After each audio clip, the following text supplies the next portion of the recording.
Sean todos muy bienvenidos a la clase del día de hoy, que es acerca de comunidades, la segunda parte, que tiene que ver con la estructura, es decir, la dinámica de las comunidades, y un concepto un poco olvidado, que es la sucesión ecológica. La foto del día de hoy es del desierto florido. Bien, ¿qué revisamos entonces la clase anterior? Bueno, como recordarán ustedes, durante la clase anterior vimos la primera parte de las comunidades, que hace mención a las relaciones interespecíficas, es decir, a las relaciones que se establecen entre dos o más poblaciones. Y estas relaciones podían ser positivas, negativas o neutras para una u otra población. Y también están relacionadas con el nivel de intimidad, del vivir juntos de estas dos poblaciones. Entonces, de ahí que surge esta clasificación entre simbióticas y no simbióticas. Simbiosis significa vivir juntos. Por lo tanto, dentro de las relaciones simbióticas nos encontramos al mutualismo, que es una relación positiva-positiva, es decir, benéfica para ambas poblaciones, en donde ambas viven juntitos y si se despegan, cooperaron. Ese es el caso del mutualismo obligatorio, que se da, por ejemplo, en los líquenes. Los líquenes son un mutualismo entre un alga y un hongo, ¿ya? También se puede encontrar en algunas bacterias con las raíces de las plantas leguminosas, como las lentejas o los tréboles. Ahí también tenemos un mutualismo obligatorio. El comensalismo también es un tipo de relación simbiótica que lo que busca es una interacción positiva, neutra, es decir, a uno es beneficiado y el otro no le importa nada. Ese es el caso, por ejemplo, de las plantas epífitas.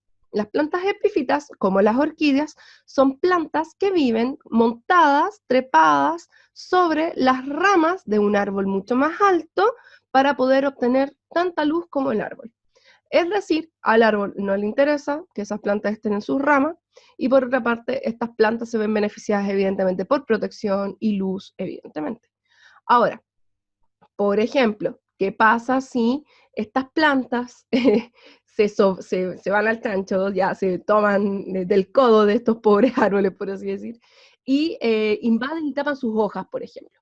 Bueno, en ese caso estaríamos en una relación positiva-negativa, entonces podría ser un parasitismo perfectamente. Y el parasitismo es una relación de depredación, en donde un organismo se ve beneficiado y el otro se ve perjudicado. Por lo tanto, estas relaciones no son relaciones que sean permanentes.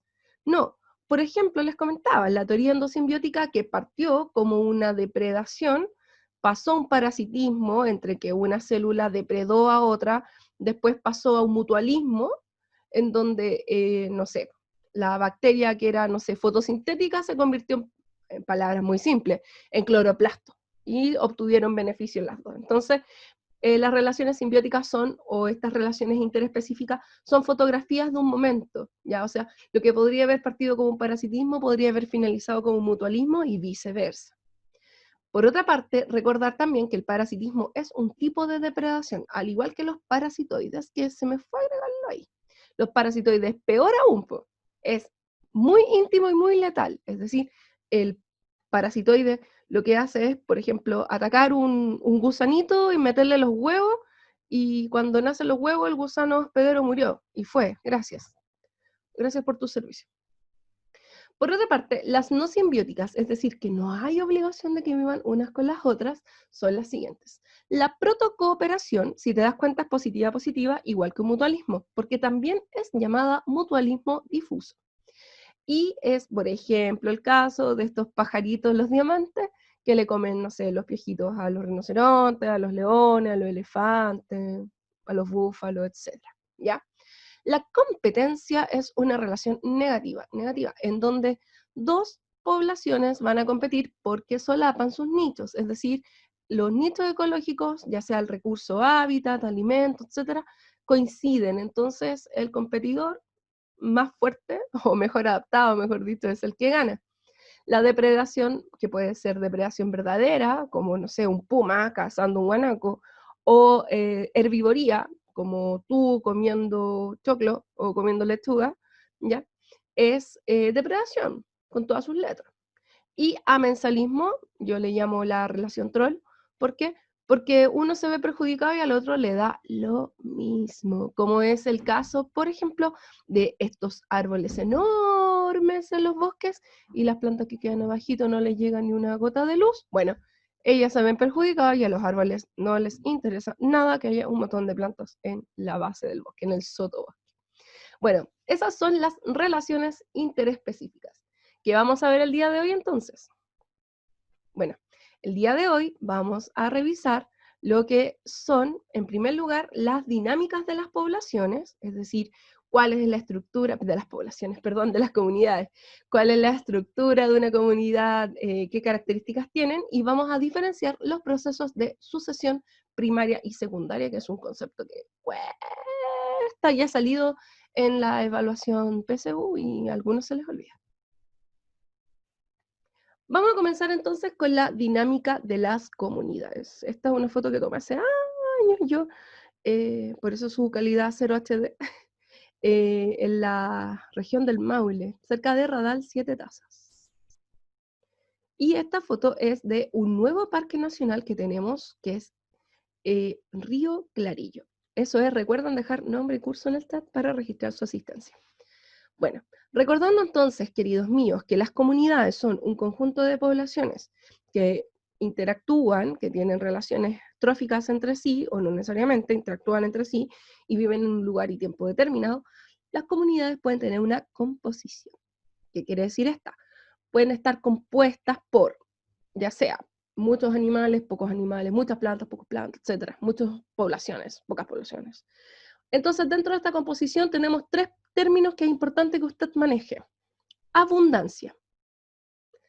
Más claro, echarle agua. Abundancia tiene que ver con la cantidad de organismos que tengo en una comunidad. Es decir, si hay muchos o pocos. Así de simple. ¿Ya? Es el número total. ¿Ya? Así de simple. N.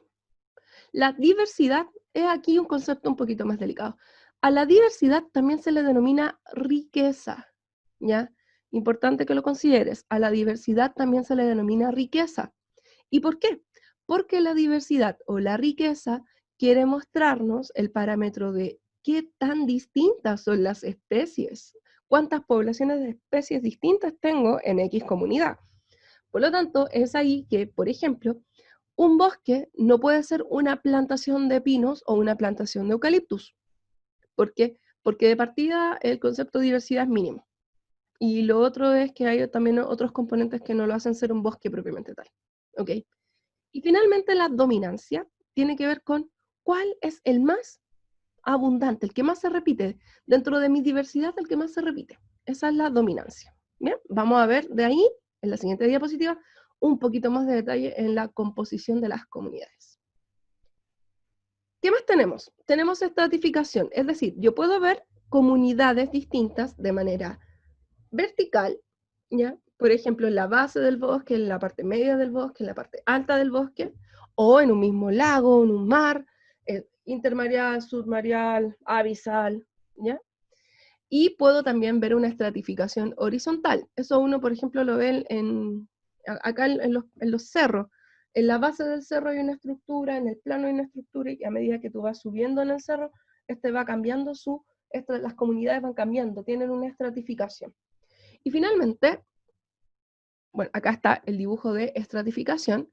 Tal como yo te decía, existe una estratificación vertical, acá por ejemplo, y aquí también, y una estratificación horizontal. Finalmente, tenemos también los límites entre las comunidades. Los límites entre las comunidades, y en pocas palabras, entre ecosistemas, acá empiezan como a entrecruzarse los conceptos, se denomina ecotono. ¿Ya? El ecotono es el punto medio. ¿Ya? Por ejemplo, acá tenemos un ecosistema de bosque caducifolio, ¿ya? Versus un pastizal. Entonces, el punto medio entre que hay parte de bosque y parte de pastizal es el ecotono. Y es visible en la playa, fíjate en la playa, se notan los ecotonos. ¿Ya? Fíjate muy bien. De hecho, la zona de la playa misma puede ser parte de un ecotono, porque hay diferencias. O tú mismo, si ves en la orilla de los roqueríos, y a medida que te vas adentrando hacia el interior del roquerío de playa, vas a ver que cambian las distribuciones de comunidades. Fíjate, observa. ¿Bien? Así que ya saben, ecotono es este punto intermedio. Vamos entonces con más detalle a lo que son la composición de las comunidades. Bueno, la dinámica de las comunidades, ¿a qué consiste esto? En pocas palabras, que habla acerca de las interacciones, las sucesiones, etc. De eso vamos a ver el día de hoy. ¿Qué bosque es más diverso o qué bosque tiene más riqueza?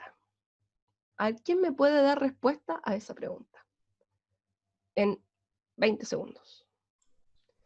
El primero, izquierda. ¿El? La izquierda. La izquierda. Comunidad número 1. 1. Ya. Les comento que no. F. ¿Por qué? ¿Por qué no?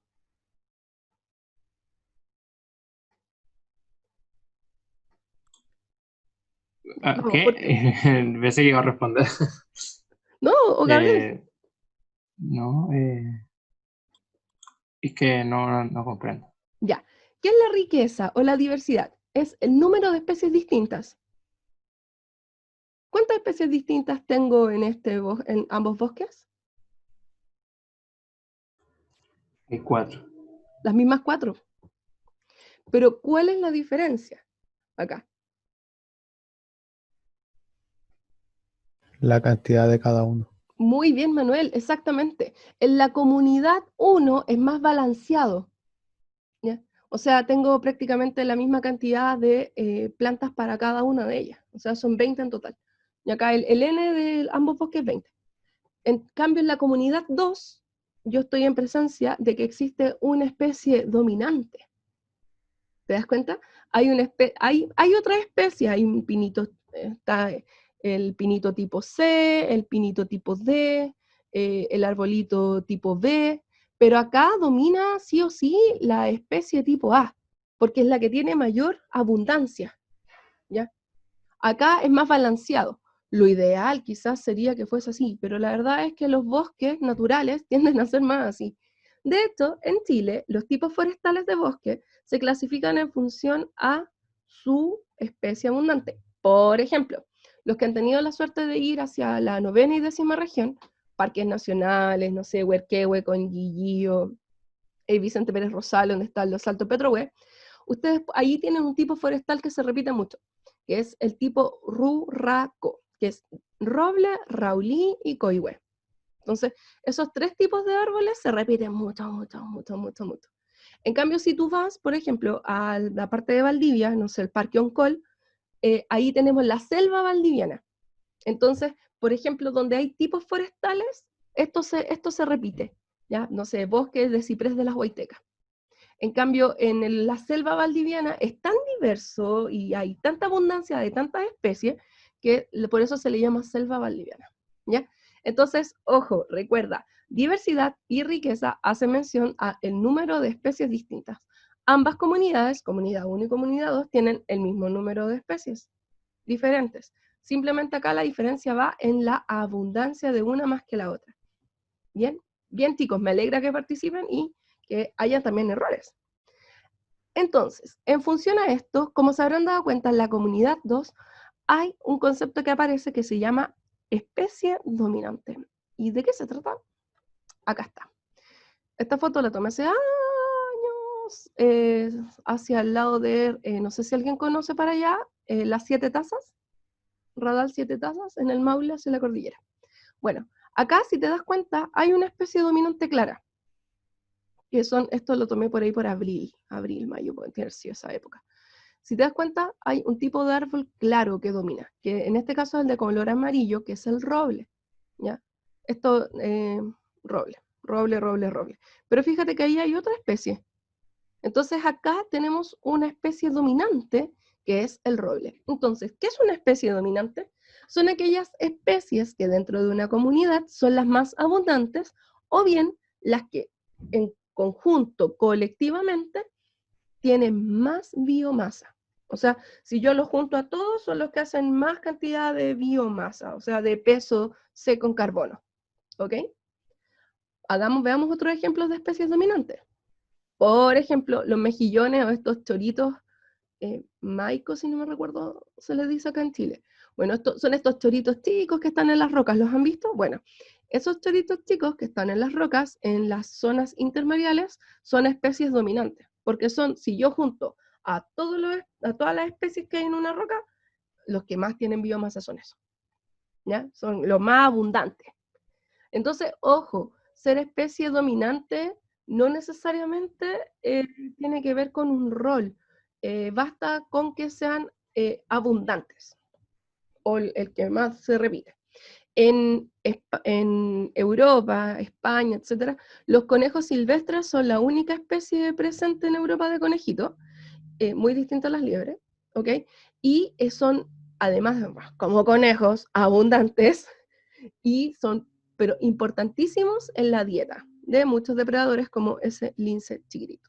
Entonces, hay especies dominantes que son muy importantes en un ecosistema y otras especies dominantes que simplemente son importantes por un tema de cantidad.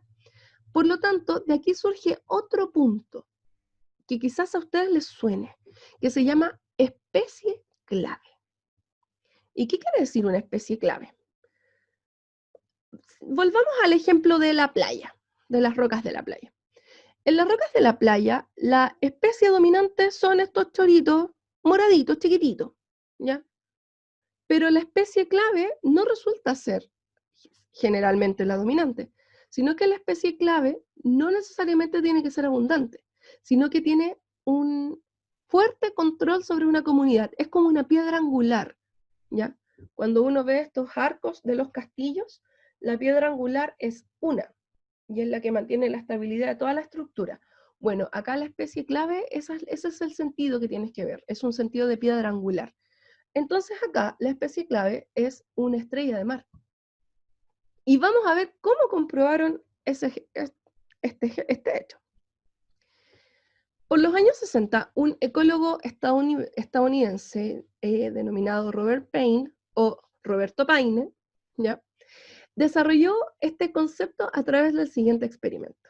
Él aisló en una zona particular, fue en California, hizo esto, quiso ver la influencia de las estrellas de mar, de la especie Pisaster Oscraxeus, con los mejillones o choritos, que son los mitilus, ¿ya? Hizo lo siguiente. Primero, él determinó cuál era la cadena trófica, porque de alimenticia no tiene mucho, cuál es la cadena trófica que se presentaba en este ecosistema, en esta comunidad. Estamos aquí en una pura comunidad. Y se dio cuenta que el depredador tope para este caso es la estrella de mar. Entonces hizo lo siguiente. Tomó una sección de la playa, de la zona intermareal, rocosa, y primero midió cuántas especies presentes estaban con la estrella de mar Pisaster, ¿ya? Y fíjense que es algo cercano al 20, inclusive cada vez más. Y tomó la decisión de que en un sector experimental removió, eliminó, sacó estrellas de mar. Y fíjate que con el paso de los años fueron disminuyendo la cantidad de especies distintas presentes. Es decir, fue disminuyendo la diversidad, la riqueza de la comunidad, al punto que llega casi a cero en el año 71. Acá está con imágenes. Miren, acá tenemos entonces imágenes de la zona del experimento. Acá en la zona intermareal, mira, fíjate que hay algas, están todas estas especies. Esponjas de mar, así, esos gusanos de mar, anémonas, etc. ¿Ok? Cuando remueve a la estrella de mar, un año después, fíjate que comienzan a disminuir la cantidad de especies distintas. Es decir, la riqueza disminuye. Y al cabo de 5 años, mira, observa, acá estaban los choritos, ahora están acá. Mira lo que pasa al cabo de 5 años. Todo eso es puro chorito. ¿Ya? Imagínate. Así es simple.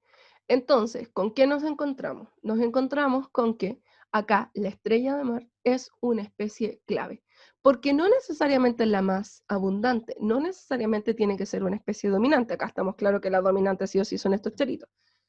pero es una especie que gracias a su presencia se puede mantener la diversidad de una comunidad, ¿ya? Por otra parte, acá tú también puedes comenzar a pensar en otros conceptos, como la competencia. Es muy claro que acá esta especie de chorito es un competidor excluyente, es decir, que tiene una capacidad de utilizar el nicho con más eficiencia, por lo tanto se reproduce más y aumenta más la cantidad de individuos. Por eso es capaz de ir removiendo las demás especies de, en este caso, moluscos. ¿Ven? Entonces, ya saben, especie clave no necesariamente es la más abundante. Vamos con dos conceptos importantes que tienes que saber manejar. Especie dominante, que es la más abundante, pero no necesariamente es clave. Ya, en ocasiones sí son clave, ¿ok? Y número dos, especie clave, que son especies que su papel en una comunidad es tan importante que al removerlo se cambia la estructura completa de la comunidad, en volúmenes de biomasa, en cantidad de individuos, etc. Otro concepto importante que ustedes tienen que manejar es el de concepto de especie invasora, exótica o introducida. Ojo, estos conceptos yo los saqué del Ministerio del Medio Ambiente. Y en este caso, la especie exótica o introducida también se le conoce como especie no nativa, porque entiéndase por especie nativa o endémica, especies que son propias de un lugar. ¿Ya? Ejemplo, araucaria. ¿Ya? La araucaria araucana es solo de Chile. En cambio, hay unas araucarias que son como más grandes y crecen rápido, esas son australianas. ¿Ok? Y las ponen así como de decoración en el Cerro San Cristóbal y ya está. Entonces, atención, una especie exótica o introducida ya es una especie que se encuentra fuera de su área natural, ¿ok?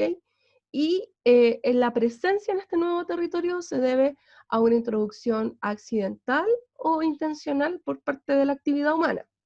Accidental, como por ejemplo especies de moluscos que se pegan en los barcos, o cuestiones como las aves, las chaquetas amarillas, que llegaron por unos ingresos complicados. Por eso los que han salido de Chile, cuando uno vuelve a Chile, el SAG es extremadamente riguroso en revisar que no entre nada de origen animal.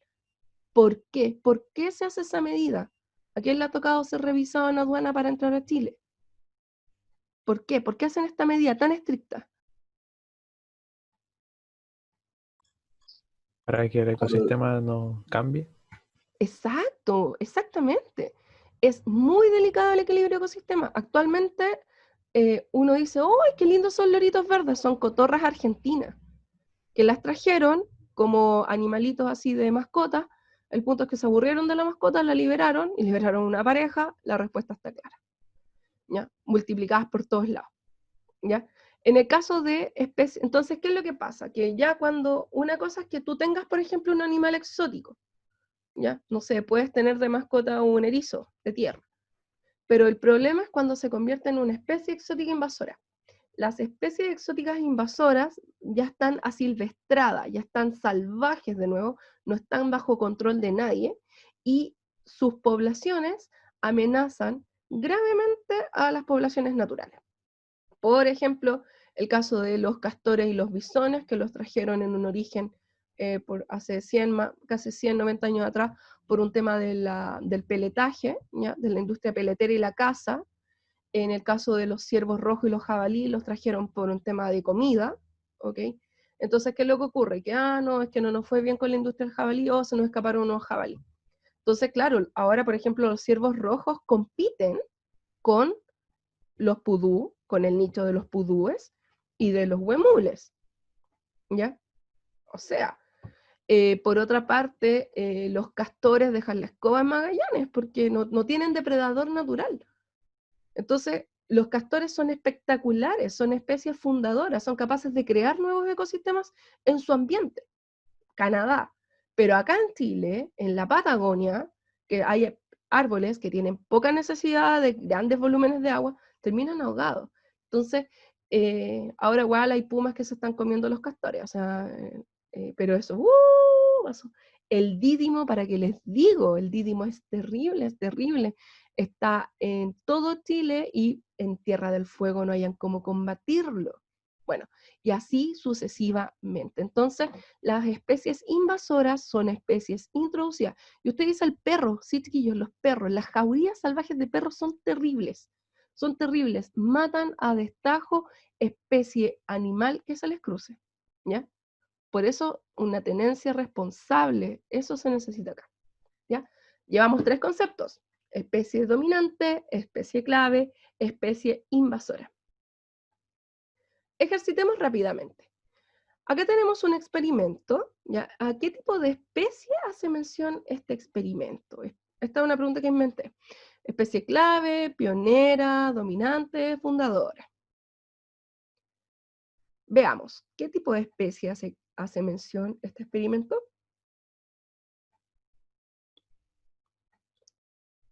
Mira, fíjate en los cambios de biomasa, eso es muy importante. De algas y de erizo.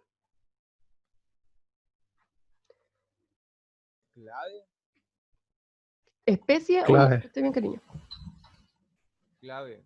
Exactamente, muy bien. No escuché, pero escuché clave a lo lejos, pero sí, exactamente, muy bien como dicen ustedes, la respuesta correcta es especie clave. ¿Por qué? Cuando habían bastantes nutrias, se mantenían a la raya los erizos y por ende había abundancia de algas. Pero cuando llegaron las orcas, que son delfines, ya para que sepan, no son ballenas, son delfines, cuando llegaron las orcas y comenzaron, porque ellas en procesos de migración, etcétera, qué sé yo, comenzaron a matar a las nutrias y por ende aumentaron en gran cantidad los erizos de mar, disminuyendo la cantidad de algas. Porque fíjate que, ¿cuál era la especie dominante en este ecosistema antes de las orcas? Alga. Las algas, muy bien, la que tiene mayor cantidad de biomasa. Con la llegada de las orcas se cambió completamente la estructura natural del ecosistema, generando un aumento de la biomasa de los erizos de mar. ¿Ya? Por lo tanto, la especie clave, ¿son las orcas o las nutrias? Orca. Son las nutrias. Casi. ¿Por qué son las nutrias? Porque cuando están las nutrias en grandes cantidades, se mantiene una biomasa abundante de productores. En cambio, cuando aparece la orca, que es una especie como invasora, los chiquillos del F también se equivocaron en eso, disminuyen las nutrias y aumentan la cantidad de, en este caso, depredadores de algas, que serían los erizos. Así que la especie clave es la nutria. ¿Ya? ¿Ven? Ya, me gusta que se equivoquen, porque así podemos aclarar las dudas, y también me gusta que participen. Así que ya saben, nutria. No sé si alguno de ustedes ha tenido la oportunidad de pasar por Santa Olga, que es camino a Constitución, en donde hace años atrás hubo un incendio forestal, una cuestión, que hasta el supertanker llegó. Bueno, actualmente si uno pasa por ahí, pasa en el verano, porque mis tíos viven por ese lugar, es sorprendente ver cómo han crecido los árboles nuevamente. Y todo se está volviendo verde de nuevo. ¿Por qué? Porque ahí ocurrió un proceso de incendio forestal, lamentablemente, que desencadenó un evento denominado sucesión ecológica. ¿Y en qué consiste? Las sucesiones ecológicas son un cambio de la estructura de una comunidad que se produce producto de una alteración agresiva, ya una eliminación agresiva de una comunidad, o bien el surgimiento de tierra nueva, como el caso del nacimiento de las islas, así como Hawái. Bien, veamos entonces, porque hay 2 tipos de sucesión. En la sucesión ecológica es un proceso lento, muy gradual, en donde distintas comunidades van sufriendo cambios hasta llegar a una comunidad que se denomina comunidad clímax. ¿Y qué es una comunidad clímax? Bueno, una comunidad clímax es una comunidad que permanece bastante estable y casi imperturbable en el tiempo. Ejemplo, en los parques nacionales como el Parque Nacional Conguillío, hay araucarias que vienen de la época del Cretácico y no han habido grandes modificaciones. Bueno, ahí estamos en presencia de una comunidad clímax. Bien, estas comunidades clímax, eso sí, no se van a sustituir hasta que no exista un cambio de condiciones, ya sean climáticas, no sé, una aluvión, una erupción volcánica, un terremoto, etc. O un incendio forestal. Es por eso que ahí surgen dos tipos de sucesión. Tenemos la primera, que es la sucesión primaria, y por favor, fíjate muy bien en este detalle importante. La sucesión primaria comienza desde el suelo desnudo, ¿ya? Es decir, no hay ni un granito de tierra para plantar, no, es pura roca. Y este suelo desnudo, ¿ya? Puede ser colonizado por especies que tienen la capacidad de vivir en condiciones agrestes de poca tierra, poca humedad, así, que a estas especies se les llama especies pioneras. Las especies pioneras, entonces, son especies que tienen la capacidad de colonizar esta tierra tan agresiva, tan agreste que tenemos acá. Por ejemplo, los líquenes. Los líquenes, por eso tú puedes ver roca y un líquen. Es como una roca con una cuestión blanca, ya eso es un líquen. Bueno, pueden colonizarlo, ¿ok? Y esto va a permitir que esta roca comience a degradarse para originar suelo y nuevos estratos del suelo. Luego tenemos etapas intermedias, que las vamos a ver más después con otro detalle, hasta llegar a la etapa final, que es nuestra comunidad clímax, ¿ya? Y las sucesiones primarias duran años, cientos de años, por no decir menos. Acá, con más detalle. Fíjate que tenemos el terreno desnudo, que es colonizado por líquenes, luego por plantas chiquititas y más líquenes. Estamos hablando, por ejemplo, no sé, por diente de león, esas plantas que crecen así como en la nada, en la desolación, ¿ok? Luego llegan los pequeños pastos, luego tenemos etapa intermedia, que hay más arbustos, árboles que son intolerantes a la sombra, y finalmente ya en una comunidad clímax, en donde tenemos ya un bosque propiamente tal, con diversidad, ¿cierto? Con especies que aguantan la sombra, etc. ¿Ya? Y esa se mantiene constante en un tiempo. Por eso les digo que esto dura mucho tiempo. En cambio, una sucesión secundaria no se parte del suelo desde cero, por lo tanto es mucho más rápida, ¿ya? En este caso, por ejemplo, desde un incendio forestal, el suelo todavía sigue intacto, ¿ya? Y de hecho los árboles en los incendios forestales se queman por fuera y tiene que ser extremadamente intenso para que se sequen por dentro, ¿ya? Tengo una amiga bombera forestal y eso me explicaba, que tienden a quemar ya cuando es demasiado, se superan como ciertas condiciones, ya los árboles se queman por completo, pero si no, siempre les queda por dentro, ¿ya? De hecho, no es llegar y quemar un palo, piensen que son palos. ¿Quién ha prendido madera húmeda alguna vez? Puro humo, no está ahí como 1000 años. Necesitas madera seca, ¿ya? De hecho, por eso, o sea, cuando se corta un árbol para, no sé, pues para hacerlo madera o qué sé yo, esa madera viene húmeda, no es madera para leña, ¿ya? Entonces ya sabes, incendio forestal, por ejemplo, una erupción volcánica, una aluvión, etcétera, ya arrasamos con la comunidad clímax y comienzan nuevamente las especies pioneras, vamos, nosotros aprovechemos, colonicemos. Luego vienen las especies intermedias y finalmente volvemos a la comunidad clímax, ¿ya? Y esto es bastante rápido, inclusive en un plazo de 40 años, tal como viene en la imagen a continuación. Un campo abandonado, por ejemplo, de terreno agrícola, que comienza después con plantitas y las malezas que le llamamos nosotros. Luego tendríamos pequeños arbolitos que comienzan a surgir para finalmente ya tener una comunidad clímax, un bosque, ¿ya? Que es original a la zona. Les dejo una pregunta PSU. Directamente desde el DENRI, dice así: con el objetivo de aumentar la superficie disponible para la crianza de ganado, millones de hectáreas de bosque nativo, lamentablemente, fueron quemadas en el sur de Chile. Actualmente, parte de esa superficie se ha recuperado gracias a la acción de un proceso natural denominado, ¿cuál será entonces? La E. Muy bien, Manuel, exactamente, la E. Si coincides con Manuel, estás en lo correcto. Es la sucesión secundaria. ¿Por qué no sucesión primaria? Porque se parte de una base que ya tiene tierra y un ecosistema anterior. Exacto, bien. Hay una base, hay tierrita, está quemadita, pero hay tierrita, ¿ya? O fue ahí arrastrada, pero hay tierrita. Muy bien, exactamente. En resumen de los contenidos, aquí me mandé un error, tengo que arreglar. Acá tenía que ir especie fundadora, ¿ya?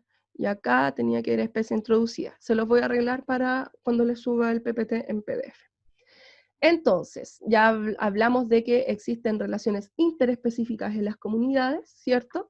Pero también las comunidades tienen una estructura. Y dentro de esta estructura hay una composición en donde está la abundancia, es decir, cuántos, el N total, la diversidad o riqueza. De este N total, ¿son todos distintos o todos iguales? Mientras más diferentes sean, más diversidad de especies, más riqueza de especies haya, mucho mejor. ¿Ya? Y la dominancia, que es como la que se repite más, ¿ya? De ahí aparecen conceptos como especie dominante, que es la que tiene más biomasa, pero no necesariamente es especie clave. Especie clave, que es aquella que no necesita ser abundante, simplemente es fundamental para mantener el equilibrio de una comunidad, ¿sí? Por ende, un ecosistema. Y especies invasoras, que son aquellas especies que tienen la capacidad de invadir nichos ecológicos y generar competencia intensa. Por otra parte, la sucesión es un cambio en la estructura de las comunidades producto de una intervención agresiva, como en el caso de la sucesión secundaria, o el nacimiento de nueva tierra, como nuevas islas hacia los Hawái, en el caso de la sucesión primaria. En la sucesión secundaria están las especies pioneras, que son las especies que comienzan a colonizar estos nuevos terrenos agrestes y terminan una comunidad clímax, ¿ya?